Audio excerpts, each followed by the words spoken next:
Assalamu alaikum wa rahmatullahi wa barakatuhu. Welcome you back again on this digital platform of JK Boss Foundation classes.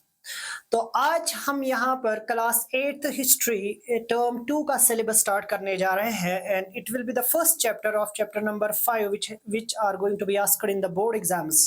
आज हम chapter 5 discuss करेंगे यहाँ पर। Chapter number 5 क्या है? Chapter number 5 है when people rebel 1857 and after. क्या हुआ 1857 जो पहली लड़ाई थी जंग आज़ादी, उसका हमें दिया गया है आपके सिलेबस में हिस्ट्री में।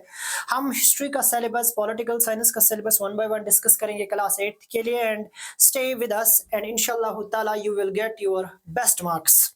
चलिए तो स्टार्ट करते हैं चैप्टर नंबर 5। चैप्टर नंबर 5 को अगर आप चेक करोगे बच्चा तो आप देखोगे इंट्रोडक्शन में ही हमने सबसे पहले आपकी बुक को हमने कंसीडर करके आपकी बुक को हमने सामने रखा है। एक चैप्टर का जो फेस है, चैप्टर का जो स्टार्टिंग है वो हमने रखा है। तो चैप्टर का नाम ही है व्हेन पीपल रेबल, जब लोगों ने बगावत की। रेबल का मतलब क्या होगा बच्चा? रेबल का मतलब होगा बगावत करना। बगावत मीन्स अपोज, बगावत मीन्स अपोजिशन करना, बगावत मीन्स आप गवर्नमेंट का कुछ नहीं मान रहे हो, क्योंकि रेबल का मतलब ही कुछ डिफरेंट है। रिमेंबर, रेबल का मतलब क्या है? रेबल का मतलब होता है बगावत करना। हाँ, बगावत करना। और व्हेन यू डिसओबे, और जब आप क्या करते हो? डिसओबे करते हो।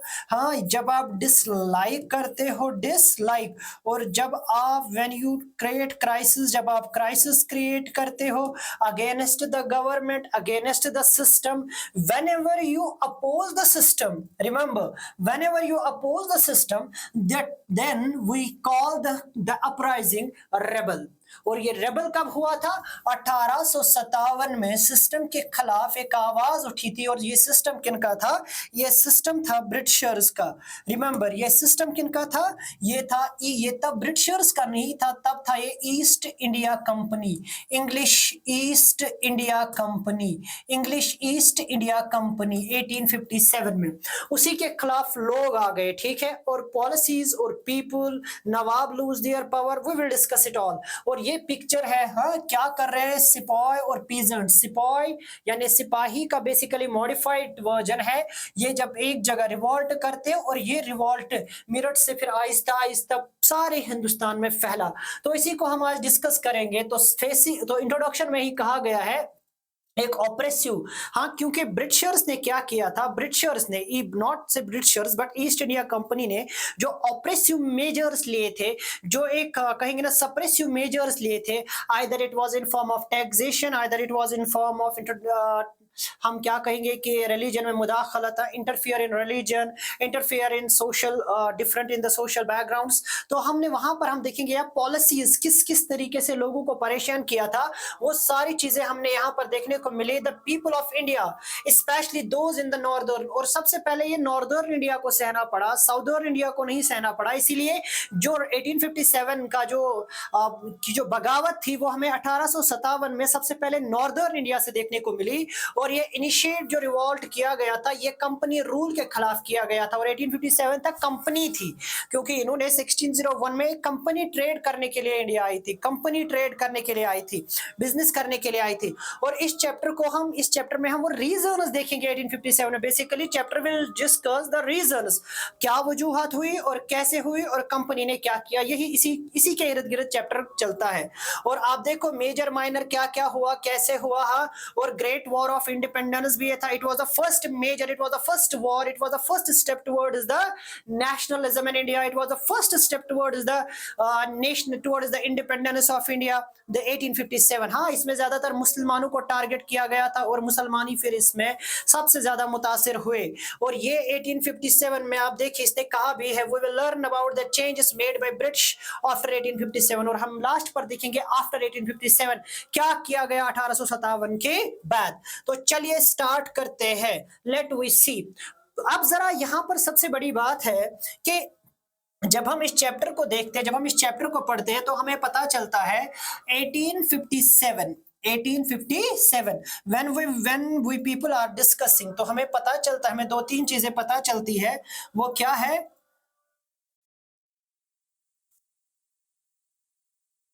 नाउ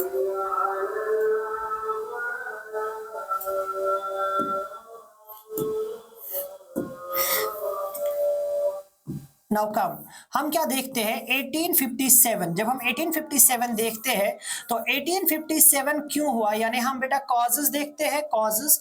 हाँ, क्या वजूहात थी 1857 के पीछे? The rebel of 1857, the rebel of 1857, the great rebel, the great rebel, the great rebel, the great rebel, the great rebel of 1857, rebel of 1857। इस 1857 के पीछे जो बैकग्राउंड है, ठीक है, क्योंकि एक दिन में तो हुआ नहीं इतना बड़ा बैकग्राउंड, एक दिन में तैयार नहीं हुआ, 2 दिन में तैयार नहीं हुआ, 3 दिन में तैयार नहीं हुआ, इसको होने में टाइम लगा। तो जो बैकग्राउंड था उस बैकग्राउंड को ही हम सबसे पहले चेक करेंगे। तो इसलिए हमें क्या पढ़ने होंगे? रीजंस। याद रखिएगा रीजंस क्या थी। इवन के बुक कुछ और बताएगा, book be same, we will thoroughly हम समझेंगे उन सारे चीजों को, ठीक है। बुक ने सबसे पहले डिस्क्राइब किया है नवाब और उसकी पॉलिसीज, नवाबों के साथ क्या हुआ। तो हम अब यहाँ पर क्या करेंगे, इन रीजंस में हम 2-4 चीजें देखेंगे। क्या क्या हम देखेंगे कि पॉलिटिकल काजेस क्या थे, हाँ, यानी सियासी तौर पर कौन सी वजूहात बनी जिसके पीछे क्या हुआ, 1857 हुआ। अच्छा, सोशल कॉजेस क्या थे, समाज के साथ क्या हुआ कि मजबूर हो गए लोग एक इतना बड़ा कदम उठाने के लिए 1857 में। हम देखेंगे इमीडिएट काज क्या थे, हाँ, इमीडिएट काज में इमीडिएट काजेस भी देखेंगे, या अगर उसके बाद अगर हम जल्दी जल्दी जानने की कोशिश करेंगे तो मिलिट्री, या हम देखेंगे कि इमीडिएट काज के बाद मिलिट्री काजेस क्या थे, मिलिट्री काजेस, सारे वजूहात देखेंगे। क्वेश्चन भी लिखा जाता है, पूछा जाता है, what are the major causes in the of 1857 great rebel. तो हम देखेंगे political cause, social cause, military cause और इमीडिएट कॉजेस को। तो चलिए बच्चा, अब हम जरा चलते हैं। सबसे पहले पॉलिटिकल कॉज, क्योंकि बुक ने भी दिया है नवाब लॉस देयर पावर। नवाब कैसे पावर लॉस करेंगे? क्योंकि नवाबों के पास, राजाओं के पास पावर खत्म। पावर का मतलब अथॉरिटी, पावर का मतलब डिसीजन मेकिंग। तो याद रखिएगा यहाँ पर एक टर्म है पावर। पावर का मतलब क्या होता है? अथॉरिटी। याद रखना यहाँ पर बच्चा, इनके पास जो अथॉरिटी थी, अथॉरिटी क्या थी? चाहे वो फाइनेंशियल अथॉरिटी थी, चाहे वो सोशल अथॉरिटी थी, चाहे वो कल्चरल अथॉरिटी थी, इनके पास बहुत सारी चीजें थी जो आहिस्ता आहिस्ता ब्रिटिश पॉलिसीज की वजह से, कंपनी पॉलिसीज की वजह से खत्म हुई। नवाब और राजाज के पास जो, और उनके पास क्या थी, और क्योंकि देखिए नवाबों के पास भी क्या हुआ, ये किसने किया? ये ईस्ट इंडिया कंपनी ने किया। नवाब भी पहले ऑप्रेसिव ही थे। और सबसे इंपॉर्टेंट चीज जब आप देखोगे डॉक्ट्रिन ऑफ लेप्स, ये दूसरा बड़ा पॉलिटिकल कॉज था। पहले तो डिक्लाइन ऑफ पावर हुआ कि नवाब और राजाज के हाथ से आहिस्ता आहिस्ता सारी ताकत खत्म हुई, वो अलग अलग तरीके से हुई। ये पहला कॉज था। दूसरा डॉक्ट्रिन ऑफ लेप्स, रानी लक्ष्मीबाई। हाँ, डॉक्ट्रिन ऑफ लेप्स क्या कहती है? डॉक्ट्रिन ऑफ लेप्स कहती है कि अगर कोई बंदा जिसका अपना बेटा नहीं होगा इंडिया में, अगर वो रूल कर रहा है और उसका बायोलॉजिकल सक्सेसर नहीं है, if anybody according to doctrine of lapse, हाँ, अगर कोई शख्स है, कोई शख्स नहीं, हम कहेंगे कोई राजा है, कोई नवाब है, उसका अपना बायोलॉजिकली अपना बच्चा नहीं है, biological he is not biologically successor, उसका सक्सेसर नहीं है बायोलॉजिकली, मतलब उसका अपना बेटा नहीं, उसने अडॉप्ट किया। अडॉप्टेड नहीं चलेगा। अडॉप्टेड के बदले ये जो टेरिटरी है जिस पर ये हुकूमत कर रहा है, जिस एरिया पे हुकूमत कर रहा है, वो एरिया डायरेक्ट खुद ब खुद सीड किसके साथ हो जाएगी? ईस्ट इंडिया कंपनी के साथ हो जाएगी। तो वही थी डॉक्ट्रिन ऑफ, और ये केस किसके साथ हुआ था? रानी लक्ष्मीबाई के साथ, जो झांसी की थी, और झांसी एनेक्स हुई थी, ठीक है, बाई वाज एनेक्स्ड, और Nana Sahib was denied his father's pension. Even कि नाना साहिब को कहा गया तुम्हें तुम्हारा पेंशन नहीं दिया जाएगा, तुम्हें पेंशन नहीं मिलेगा, ठीक है। और इसके बाद सब्सिडरी अलायंस था। सब्सिडरी अलायंस में क्या था? ये सबसे दूसरा बड़ा पॉलिटिकल कॉज था, सब्सिडरी अलायंस। सब्सिडरी अलायंस एक तरफ से हम कहेंगे ना, एक साथ साथ काम करना था कि इसमें, इसका जो बड़ा रीजन था इस सब्सिडरी अलायंस में क्या था? Let we see the subsidiary alliance. Subsidiary alliance हुआ कि गवर्नमेंट में हम आपको शेयर देंगे, you don't need to make the army, don't need हाँ, टू मेक आर्मी, तुम्हें बड़ी आर्मी बनाने की, मेक आर्मी, तुम्हें आर्मी बनाने की जरूरत नहीं है। जब भी तुम्हें राजा से कहते थे, मान लीजिए ये एक बड़ी टेरिटरी है, हाँ, ये टेरिटरी है। अब यहाँ पर जो राजा होगा, जो नवाब होगा, हाँ, इसके पास क्या होती है? खुद की आर्मी, मिलिट्री होती है। और इस जो इसी खुद की आर्मी और मिलिट्री से क्या बन जाता है? रूलर बन जाता है, इंडिपेंडेंट बनता है। और जब आपको कोई कहेगा तुम आर्मी मत बनाओ, जब भी तुम्हें कुछ खतरा लगे, कुछ लगे, तो उस वक्त क्या करना? उस वक्त मुझे कहना, मैं तुम्हें आर्मी दूंगा। ठीक है, ब्रिटिशर्स ने, ईस्ट इंडिया कंपनी ने ऐसा ही किया। इन सारी नवाबों के बदले राजाओं से कहा कि तुम्हें अपनी आर्मी बनाने की जरूरत नहीं है। तुम क्या करो, मेरे साथ माहिदा करो, जब भी तुम्हें आर्मी जरूरत होगी, यू हैव टू पे, यू हैव टू पे, उस वक्त तुम हमें पैसे दो। हाँ, यानी मैं आपको किराए की आर्मी दूंगा। मगर इन्होंने क्या किया, जब भी राजा के पास फिर देने के लिए इतने पैसे नहीं होते थे, ये उसका एरिया क्या करते थे? खा जाते थे। तो इट वॉज सब्सिडरी अलायंस, ये एक तरीका था। हाँ, पॉलिसीज इसके बाद देखिए, इनकी फ्रीडम कम हो गई, आर्मी डिसबैंड हो गई, टेरिटरीज को सीज किया गया रेवेन्यू कलेक्शन के लिए। यानी ब्रिटिशर्स ने या ईस्ट इंडिया कंपनी ने आहिस्ता आहिस्ता इतने हथकंडे इस्तेमाल किए। जहां पॉलिटिकल कास्ट में देखते हैं, Kings, removal of Kings, company ने क्या किया? Company removed Kings from coins. और सबसे इंपॉर्टेंट चीज, इनकी करेंसी से इनकी पहचान ही खत्म हो गई। ये दूसरा बड़ा पॉलिटिकल, जब आपकी रिप्रेजेंटेशन ही नहीं रही, तो आप किसके सराहने चलोगे? फाइनल मुगल, जो जिनमें सबसे इंपॉर्टेंट था बहादुर शाह जफर का केस। बहादुर शाह जफर क्या था? लास्ट मुगल था। और बहादुर शाह जफर को क्या किया गया? कहा गया कि he will be the last Mughal ruler. और जब ये मरेगा तो लाल किला सीधे सीधे ईस्ट इंडिया कंपनी के हाथ में आ जाएगा। वो फिर ईस्ट इंडिया कंपनी के अंडर आ जाएगा, और वो फिर उसी का है, ईस्ट इंडिया कंपनी का है। कुछ टाइम इसको रहने दीजिए। यानी सीधे सीधे पॉलिटिकली जो सक्सेशन था, एक पॉलिटिकल कनकर्नेंस और पॉलिटिकल एक्सपेंशन दूर दूर से दिख रहा था। ये कुछ पॉलिटिकल काजेस है। अब जो दूसरा बड़ा मसला है वो क्या है? दैट इज रिसेंटमेंट ऑफ जमींदार। यानी अब जरा देखते हैं इकोनॉमिक काजेस। अभी तक हमने देखे पॉलिटिकल काजेस, अब हम जरा देखेंगे इकोनॉमिक काज, जो हमने अभी फ्लो चार्ट में नहीं देखा। बट यहां पर हम कहना चाहेंगे कि जो सबसे बड़ी बात थी ना, 1857 क्यों हुआ, उसमें इकोनॉमिक काज बहुत इंपॉर्टेंट है। इकोनॉमिक काज का मतलब हुआ फाइनेंशियल काजेस। याद रखिएगा, सिंपल भाषा में फाइनेंस, यानी जहां पर पैसे से रिलेटेड है, रेवेन्यू से रिलेटेड काजेस है। एक तो हाई रेवेन्यू था, ठीक है, लोग पे नहीं कर पाते थे। हाँ, और लोग कमाने के बदले कर्जे में चले जाते थे। हाँ, उनसे उनकी जमीनें छिन गई थी। आप खुद देखिए, कहा गया ना, debt and caused them loss their lands. हाँ, हाई टैक्सेस की वजह से कर्जे में आ गए थे। जब कर्जे में आ गए तो इन्हें अपनी जमीनों से हाथ धोना पड़ा। यानी उतनी कमाई नहीं थी जितना टैक्स था। और मोर और इंग्लिश गवर्नमेंट की जो रिजिड, बहुत ही सख्त पॉलिसीज थी ना कलेक्शन, रेवेन्यू कलेक्शन की, उसने भी जमींदारों को बहुत मुश्किलात में डाल दिया। और वो मुश्किलात के बाद ये किस में आ गए? गुस्से में आ गए। और ये एक मसला बना कि यहां पर 1857 हमें देखने को मिला। Now come to the third cause, discontentment of sepoy, यानी मिलिट्री कॉज। मैंने अभी कहा मिलिट्री कॉज। आप जरा देखेंगे क्या हुआ इनके साथ। सेंटिमेंट्स के साथ खेला गया। किनके सेंटिमेंट्स के साथ? मिलिट्री के सेंटिमेंट्स के साथ, सिपाहीज के साथ। यानी अपने तो अपने, हाँ, ये तो अपनों के नहीं निकले। सोसाइटी की बात करेंगे, मिलिट्री की बात करेंगे, डिफेंस की बात करेंगे, नवाबों की बात करेंगे, किसी के अपने नहीं थे, क्योंकि पावर का दबदबा था। तो सिपाहीज को एक तो नंबर 1 लो सैलरीज दी गई, नंबर 2 उनके जो रिलीजियस सेंटिमेंट है उनके साथ छेड़ा गया। ठीक है, जिसमें हम कार्टरेज वाला केस पढ़ेंगे, the case of cartridge. Case of cartridge क्या है? आप जरा चेक करिएगा बेटा।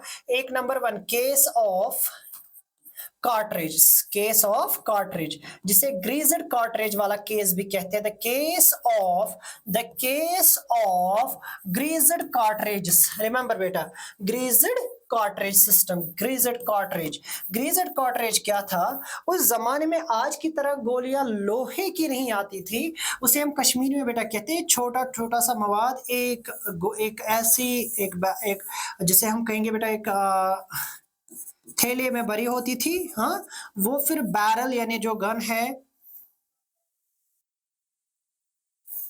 इस तरह की गन होती थी।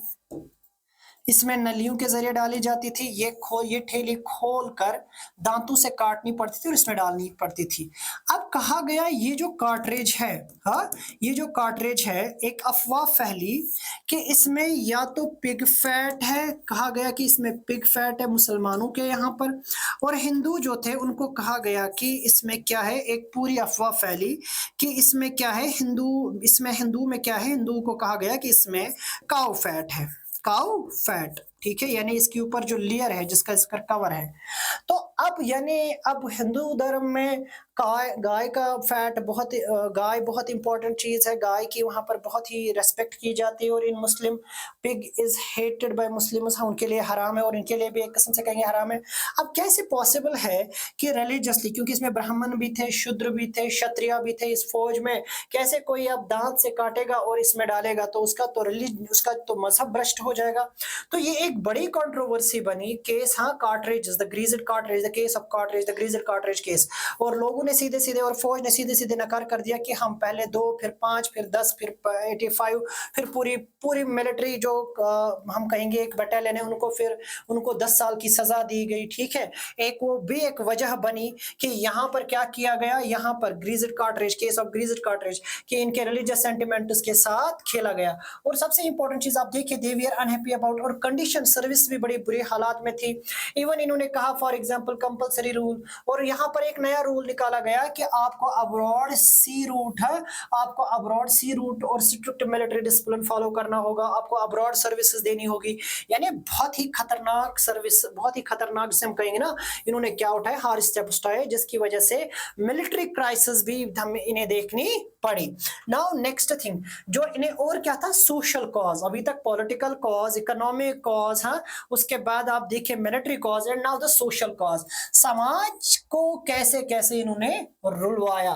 तो सोशल सबसे इंपॉर्टेंट चीज थी, सोशल एजुकेशनल चेंजेस, इन्होंने तालीमी तौर पर चेंजेस लाए, इन्होंने समाज के साथ भी खिलवाड़ की। अब जरा देखेंगे, British reformers evoked mixed feeling among Indians. देखिए क्या क्या हुआ। सबसे इंपॉर्टेंट थी उस वक्त इन्होंने इंग्लिश एजुकेशन सिस्टम को इंट्रोड्यूस किया, फिर उसके बाद सती को खत्म किया, फिर उसके बाद window marriage act, abolition of sati, it was perhaps important according to Raja Ram Mohan Roy and according to number of people. Even Francis Burner, one of the important traveler who visited India, Ibn Battuta, मैं 3 लोगों का यहाँ पर नाम लेना बहुत जरूरी समझूंगा जिन्होंने सती के मुतालिक डिस्कशन किया है। इनमें सबसे पहले इब्ने बतूता, हाँ, इब्ने बतूता जो कब आए, जो 14th सेंचुरी ट्रैवलर है, 14th एडी के ट्रैवलर है, जिन्होंने अकाउंट दिया है किसमें, राहिला में। किसके बारे में, राहिला में। 4 बुक्स लिख रहा हूं, आप बेटा नोट कीजिए, 3 बुक्स में, चलो मैं 3 का जिक्र करूंगा।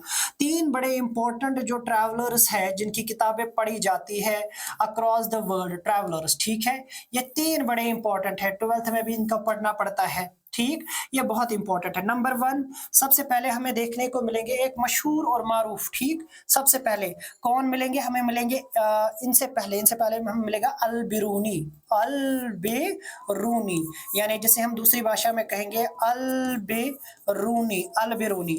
और अल बिरूनी ने दी किताबुल हिंद, क्या दी बेटा, किताबुल हिंद। किताबुल हिंद कितने पेज अरबिक्स में थी, हाँ, अरबिक्स में थी, और 14 इसमें आप देखोगे 80 पेज, 80 चैप्टर्स इसमें थे।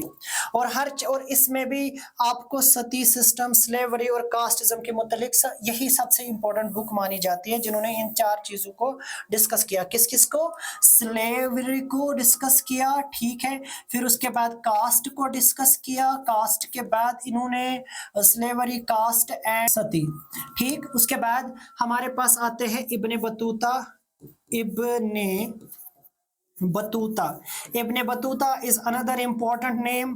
किताब रहिला, हाँ, और रहिला, ठीक है, उसमें भी इन 4 चीजों के बारे में, इन 3 चीजों पर डिस्कशन हुआ है। फिर आते हैं फ्रांसिस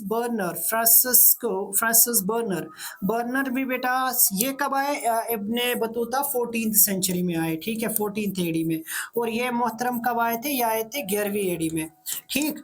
अब जरा बेटा देखेंगे फ्रांसिस बर्नर कब आए, 17th एडी में, और इन्होंने ने एक किताब लिखी थी a journey of Mughal empire. अब आप देखोगे यहाँ एक जर्नी जो मुगल एम्पायर के बारे में, इन्होंने भी इन 3 चीज़ों के बारे में लिखा था। यानी सती आज का पंगा नहीं है, सती बहुत पुराना पंगा है। कहा जाता है one of the horrified belief in Hindu system, in Hindu religious system. अब वहाँ पर आप देखोगे एबॉलिशन ऑफ सती, हाँ सती को एबॉलिश किया गया क्योंकि सती एक बड़ा ही क्रूअल सिस्टम था। सती में क्या थी, इनका बिलीफ था यहाँ पर हिंदुइज्म के अकॉर्डिंग बिलीफ है कि एक इसमें क्या है, एक औरत को जलना पड़ेगा चिता पे, किसके साथ, उसके मतलब इफ हर हस्बैंड डाइज, अगर कोई हस्बैंड मरता है तो उसकी चिता पर, यानी अगर वाइफ से पहले हस्बैंड मरेगा, हाँ उसकी चिता के साथ इसकी वाइफ को जलना होगा। और ये एक जिसे हम कहेंगे ना, it was a very oppressive belief, हाँ, और ये ऐसा हो रहा था। Even Raja Ram Mohan Roy number of people who basically later give the evidences from the Hindu texts that it is not compulsory, ये कोई जरूरी नहीं है। तो हम यहाँ पर रिलीजियस कंट्रोवर्सीज में नहीं जाएंगे। तो इस सती सिस्टम को खत्म किया गया, जिसमें ब्रिटिशर्स ने भी एक खास रोल अदा किया, क्योंकि बहुत सारी जगहों पर बहुत ही यंग लड़कियों को भी जलाया जा रहा था। इवन अगर आप फ्रांसिस बर्नर का सुनोगे, उसने कहा कि लाहौर की जगह एनसीईआरटी में शामिल है। लाहौर में मैंने 11-12 साल की बच्ची को देखा जिसे एक औरत हाथ पकड़ के किस पे कहां पे ले जा रही थी, मतलब उसे जलने के लिए ले जा रही थी चिता पर, और उसके साथ कुछ 4-5 ब्राह्मणस भी थे। आप खुद देखिए फ्रांसिस बर्नर दुनिया के सामने क्या इमेज पेश कर रहे हैं कि they are not civilized people. और ब्रिटिशर्स ने भी फिर इन्हीं किताबों का सहारा लिया और पूरी दुनिया को बताया that we are going to civilize the India, हाँ द इंडियंस आर अनसिविलाइज्ड। ये कुछ रिचुअल्स, कुछ बिलीफ है जिनको वक्त के साथ खत्म करना जरूरी है, ठीक है। इसीलिए abolition of Sati important step था यहाँ पर ब्रिटिशर्स के जरिए, यानी इनकी जो जिसे कहते हैं ना कि we come to the civilize the Indian barbarous people. Number 2 widow remarriage act, क्योंकि शादी करवाना, उसके बाद इस पर भी इंडियन रिफॉर्मर्स ने बहुत काम किया था। That why the British come with act, ठीक है। नंबर 3 इंग्लिश एजुकेशन एक्ट 1835 के बाद हमें वुड्स डिस्पैच देखने को मिला, मैकले मिनट हमें इससे पहले देखने को मिला कि ये चाहते थे कि इंडिया में हमें टेस्ट में, हाँ क्या मिले, इंग्लिश मिले, और English for trade and commerce. ये चाहते थे कि हमें हिंदुस्तान से ही एम्प्लॉयमेंट, हमें हिंदुस्तान से ही हमारे नौकर मिले, हमें काम करने के लिए बंदे मिले, और वो इंग्लिश उनका जानना जरूरी, इसलिए हमें स्कूल्स में इंग्लिश लैंग्वेज को इंट्रोड्यूस करना होगा, ठीक है। अब जरा देखेंगे, इंग्लिश को प्रमोट किया, एनकरेज किया, और इंडिया में इंग्लिश एजुकेशन को फैला, इसलिए इंग्लिश लैंग्वेज को इंट्रोड्यूस किया, फिर जिसकी वजह से इंग्लिश कल्चर इंडिया में देखने को मिला। मिशनरीज को सपोर्ट किया और उनको फिर अलो किया कि वो यहाँ पर ऑपरेट करें। मिशनरीज वो लोग जो दीन फैलाते हैं। अब कौन से मिशनरीज थे? These were the Christian missionaries. Easier conversion, और इन्होंने क्या किया, इन्होंने कहा the caste disability is removal act facilitated conversion of Christianity, यानी जो कास्टिज्म का कॉन्सेप्ट है, कास्टिज्म का ध्यान से सुनिएगा, कास्टिज्म, कास्ट पर इन्होंने क्या किया, कास्ट पर इन्होंने हथियार ही चलाए कि जो मतलब दलित है, जो शूद्र है, वो अपनी कास्ट को चेंज, वो अपने कास्ट को नहीं, वो अपने रिलीजन को ही क्या कर सकते हैं, दे कैन कन्वर्ज, वो कन्वर्जन कर सकते हैं, कन्वर्जन वो कर सकते हैं, ठीक है।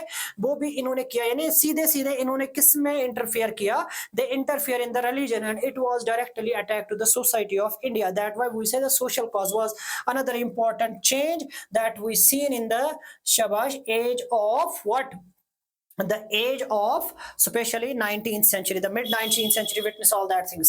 तो आप देखिए फिर क्या हुआ, immediate causes में क्या हुआ, a mutiny becomes popular rebellion।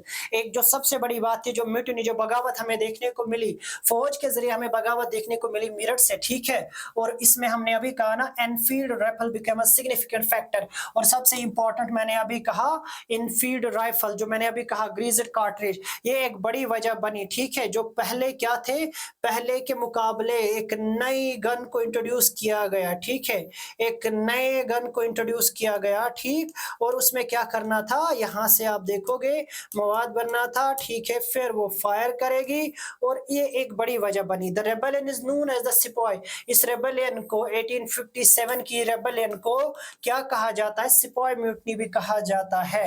हाँ, फर्स्ट वॉर ऑफ इंडिपेंडेंस 1857 कहा जाता है। इसके पीछे बहुत सारे रीजन जो हमने अभी पड़े। तो कहानी स्टार्ट होगी मंगल पांडे से। मंगल पांडे किस में था? इंडियन फौज में था। मंगल पांडे क्या था? ब्राह्मण था।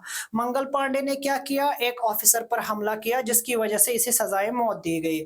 हाँ जरा देखेंगे क्या कहा गया। मंगल पांडे यंग सोल्जर, अब कहाँ था? 34th Bengal native infantry regiment से था। हाँ उसने क्या किया? उसने रिफ्यूज किया कि वो एनफील्ड राइफल का इस्तेमाल नहीं करेगा और सबसे पहले प्रोटेस्ट किया। फिर उसी ने क्या किया? While protest he along with some other, और बहुत सारे लोग इसमें शामिल भी थे। मैंने पहले ही बताया मंगल पांडे पे एक फिल्म भी बनी है, इवन अटेम्प्टेड और शूट। उसने क्या किया? उसने इस ऑफिसर को जो इसको इंसिस्ट कर रहा था उसको गोली मारने की भी कोशिश की। फिर यहाँ से देखने को मिला, रिजल्ट क्या मिला कि अथॉरिटीज ने इनको क्या कर दिया? अथॉरिटीज ने इनको क्या कर दिया? अथॉरिटीज ने इनको हैंग करने के लिए कहा। कब? मार्च 29 1857 को बारकपुर में। हाँ और अब जब आप देखोगे ना, और ये क्या था? Was not of the protest. और फिर आप देखिए वहां पर हाउएवर दिस वाज नॉट, अब यहाँ पर फिर प्रोटेस्ट हुए। यहाँ पर लोगों ने, यहाँ पर आर्मी, हम कहेंगे उस वक्त की जो आर्मी थी, उस वक्त की जो फौज थी, उन्होंने बिल्कुल ही कहा नहीं, जैसे हमने इस लाइन में लिखा है, however this was not the end of protest but the beginning of great revolt. ये जो बारकपुर में सजाए मौत दी गई ना, किसको किसको हैंग किया गया? किसको कहा गया कि इसको लटका दो सूली पे? ये जो था ना ऑन 29 1857 इन बारकपुर। हाँ क्या हुआ? It was not the protest, it was not the first it was not the first step, it was basically beginning. ये आगाज था एक बड़े रिवॉल्ट। किस रिवॉल्ट? 1857 की। तो मेरठ से सोल्जर रिफ्यूज करते आगे जाकर, हाँ कहा कि नहीं भाई, उन्होंने बिल्कुल रिफ्यूज कर दिया और कहा फियरिंग दे कंटेन्ड एनिमल फैट। ने कहा कि मैंने जो पहले कहा ग्रिजिड कार्ट्रेज का कॉन्सेप्ट, कि इन्होंने कहा नहीं इसमें तो एनिमल फैट है। एनिमल फैट था तो ठीक है, बट इनमें एनिमल फैट किसका है? पेग एंड काउ का फैट इस्तेमाल किया गया है। तो जिस वजह से इन्होंने कहा कि we you people are basically, हाँ क्या कर रहे हो आप? हमारे रिलीजियस सेंटिमेंट्स को स्पॉइल कर रहे हो। तो उसीलिए कि हमारा धर्म आप भ्रष्ट कर रहे हो, डिसओबीडियंस यहाँ पर फौज के अंदर स्टार्ट हुई। और वहीं पर देखा गया इन्होंने क्या किया? दे डिसमिस द ऑफिसर ने क्या किया? इन 85 से ज्यादा फौजियों को बिल्कुल इनको इम्प्रिजन किया, 10 साल की सजा दी गई। यानी इन्होंने, फौज ने क्या किया? ऑफिसर्स का नहीं माना, ईस्ट इंडिया कंपनी का नहीं माना, इसलिए इनको सजा भी दी गई। और कब? 9 ऑन May 9 हाँ 1857। डिसओबीडियंस, ध्यान से सुनिएगा, इन्होंने क्या किया? डिसओबीडियंस ने माना नहीं, इन्होंने माना नहीं, इसलिए इनको क्या दी गई? सजा दी गई मंगल पांडे के केस से। अब जरा हम देखेंगे from Meerut to Delhi. Meerut to Delhi क्या हुआ जरा देखेंगे। मंगल पांडे का एक्सक्यूशन कब, उसका एग्जीक्यूशन कब हुआ? तो उसका कत्ल जो था, उसका एसेसिनेशन हुआ 29, हम अब कहेंगे यहाँ पर एसेसिनेशन ही हुआ। अब यहाँ पर एसेसिनेशन कहना ठीक नहीं होगा, ठीक है, बट फिर भी आप कहिए उसका हैंगिंग कब हुआ? उसका हैंगिंग हुआ 29 मार्च 1857। फिर और क्या किया गया उसके बाद? क्यों किया गया? क्योंकि उसने बारकपुर में अपने ऑफिसर्स को अटैक किया था, इस वजह से अपने ऑफिसर के ऊपर, ईस्ट इंडिया कंपनी के ऑफिसर के ऊपर अटैक करने पर। हाँ और फिर ग्रिजिड कार्ट्रेज कंट्रोवर्सी 9 मई 1857 को, जब क्या कहा गया? ध्यान से देखिएगा, सिपाही रिफ्यूज करते हैं। आप अपनी बुक सामने रखिएगा, एक एक पॉइंट को सामने रख रहे हैं, डिस्क्राइब कर रहे हैं। ड्रिल विद सस्पेक्टेड एनिमल, जब उन्होंने कहा कि इसमें एनिमल फैट, जो मैंने पहले कहा एनिमल फैट कोटेड है, और 85 सिपाहीज को डिसमिस किया गया, ऑलरेडी मैंने बताया है। और अनरेस्ट यहां से स्टार्ट होता है, मतलब एक इंस्टेबिलिटी यहां से स्टार्ट होती है। मेरठ में उसके बाद 10 मई 1857 को यहाँ पर क्या हो रहा है? यहाँ पर एक अपराइजिंग होती है, यहाँ पर फौजी खिलाफ हो जाते हैं। सोल्जर्स जेल की तरफ मार्च करते हैं, यहाँ पर सोल्जर्स खिलाफ हो जाते हैं, अपने सिपाहीज को, अपने सिपाहियों को रिलीज करते हैं। रिलीज करवाने के बाद ब्रिटिश ऑफिसर को ब्रिटिश ऑफिसर्स को मारते हैं। आर्म्स यानी जो हथियार है उनको अपने हाथों में लेते हैं, उसको सीज करते हैं, और वहां पर ब्रिटिश प्रॉपर्टीज को जलाते हैं। और उन्होंने कहा कि हम एक वॉर को स्टार्ट कर रहे हैं, the war is against the firangis. Firangis किनको कहते थे? अंग्रेजों को। अंग्रेजों के लिए एक वर्ड यूज होता था फिर फिरंगीज, हाँ फिरंगीज, या बेटा हम कहेंगे फॉरेनर्स, फॉरेनर्स जो इस देश के नहीं, हम उनके लिए एक, हम उनके खिलाफ एक बड़ी जंग स्टार्ट कर रहे हैं। ये था पहला। अब जरा देखिए फिर क्या हुआ। अब फ्रॉम मीरठ टू दिल्ली में आप दूसरा हिस्सा क्या देखोगे, चॉइस ऑफ लीडर्स। अब सोल्जर्स वहां से निकलेंगे, soldiers rally around Mughal emperor Bahadur Shah Zafar. अब मीरठ से निकलेंगे, कहां पहुंचेंगे, चलते चलते पहुंचेंगे दिल्ली। दिल्ली में उस वक्त कौन थे, बहादुर शाह जफर। बहादुर शाह जफर लाल किले में, ये लाल किला ठीक है, और ये ठहरे है दिल्ली में। अब दिल्ली में ठहरे हैं तो बहादुर शाह जफर को, क्योंकि बहादुर शाह जफर का कोई इनके साथ तब ताल्लुक नहीं था, एक जत्था था ये फौजियों का जिन्होंने ब्रिटिशर्स के खिलाफ आवाज उठाई, जिन्होंने ईस्ट इंडिया के खिलाफ आवाज उठाई, वहां से निकले, कोई लीडर नहीं, lack of leadership, lack of planning, और आ गए दिल्ली में किसके पास, बहादुर शाह जफर के पास। बहादुर शाह जफर खुद बेचारा पिटा हुआ, किनसे, ब्रिटिशर से, तो वो क्या करेगा, ईस्ट इंडिया कंपनी से खुद पिटा हुआ। आप जरा देखेंगे बहादुर शाह जफर क्या करेगा। इन्होंने कहा कि बहादुर शाह जफर आप हमें लीड करोगे। बहादुर शाह जफर ने कुछ दिनों जवाब नहीं दिया और न तो उनके साथ कोई मीटिंग की, और ये ठहरे हैं दिल्ली में। ठीक है, यहाँ से खबर आहिस्ता आहिस्ता फैली। आज की तरह सोशल मीडिया फेसबुक तो था नहीं कि मुर्गी ने अंडा दिया और वो अपलोड हो गया। ठीक है, कि देखो मुर्गी ने कितना बड़ा अंडा दे दिया। हाँ, न्यूज फैलने में टाइम लगा। फिर क्या हुआ, Delhi uprising, soldiers reach Delhi, rebellion spread, British officer killed, building is burned. वही आग जनी, हाँ खबर पहुंची तो और भी अलग अलग जगहों से हमें देखने को मिला अपराइजिंग। अब जरा देखिए बहादुर शाह जफर ने आगे जाकर, क्योंकि कुछ दिनों ये वहीं पर ठहरे थे और इन्होंने एक्सेप्ट कर दिया, कब 11 मई को सोल्जर्स डिमांड मीटिंग, और इन्होंने कहा कि हमें बहादुर शाह जफर से मिलने का मौका दीजिए। फोर्स्ड एंट्री, और इन्होंने फोर्सफुली क्या किया, शाबाश, एंट्री कर दी रेड फोर्ट में। इन्होंने रेड फोर्ट में एंट्री कर दी और प्रोक्लेम किया, और इन्होंने ऐलान कर दिया कि बहादुर शाह जफर हमारा लीडर है। यानी बेगानी शादी में अब्दुल्ला दीवाना, इसके पीछे बहादुर शाह जफर था भी नहीं और बहादुर शाह जफर विक्टिम बन गया। ठीक है, जरा चेक कीजिए आगे। अब क्या हुआ, अब बहादुर शाह जफर इस डिसीजन पर क्या करेगा, कार्रवाई करेगा। उसने सारे जितने भी रूलर्स थे, चीफ्स थे ना उस वक्त, उन सबको लिखता है, confederacy against British, inspires hope, smaller rulers, सबको एक एक करके चिट्ठी लिखता है कि हम एक बड़ी रेबेलियन हम स्टार्ट कर रहे हैं ईस्ट इंडिया कंपनी के खिलाफ, तुम हमारा साथ दो। और बहुत सारे लोग बहादुर शाह जफर का साथ देते हैं। On text you can see, ठीक है, ताकि हम रिगेन कंट्रोल करें। एक अपॉर्चुनिटी हमारे पास है कि हम फर्स्ट वॉर ऑफ इंडिपेंडेंस लड़े, और वहां पर ब्रिटिश, क्योंकि देखिए अब ब्रिटिशर्स भी चुप करके नहीं बैठेंगे ना, इनके पास एक विशाल आर्मी थी, फौज थी। तो देखिए British did not expect uprising after cartridge, क्योंकि इन्हें वो उम्मीद नहीं थी ना, कार्टरेज के बाद 10 साल की सजा, ऑफिसर्स हैं मंगल पांडे को फांसी पे लटकाना, फिर उसके बाद क्या हुआ कि इन्होंने 10 साल की सजा और इन्हें बंद रखा 85 फौजियों को, और इन्हें नहीं शक था कि ये शक्ल इख्तियार करेगी, ये पहले ही ग्रीजर कार्टरेज उसको बंद रखते। मगर इन्हें गुरूर था, इन्हें अपने पावर, अपनी आर्मी पे भरोसा था, ट्रेनड आर्मी थी इनके पास, सब ऑर्गेनाइज्ड सिस्टम था, और Bahadur Shah Zafar support change the situation. अब जो ही बहादुर शाह जफर क्या करेगा, सपोर्ट देगा इस रेबेलियन को, इस म्यूटनी को, इस आर्मी की म्यूटनी को, इस फौज की म्यूटनी को, तो शक्लो नुमा ही चेंज हो जाएगी, सारा सिस्टम ही चेंज होगा। क्या होगा वो अभी हम आगे देखेंगे। ठीक है, यहाँ तक इस लेक्चर में हम यहाँ तक ही पढ़ेंगे। मिलते हैं इंशाअल्लाह रहमान दूसरे लेक्चर में, तब तक के लिए खुदा हाफिज़, फी अमानिल्लाह।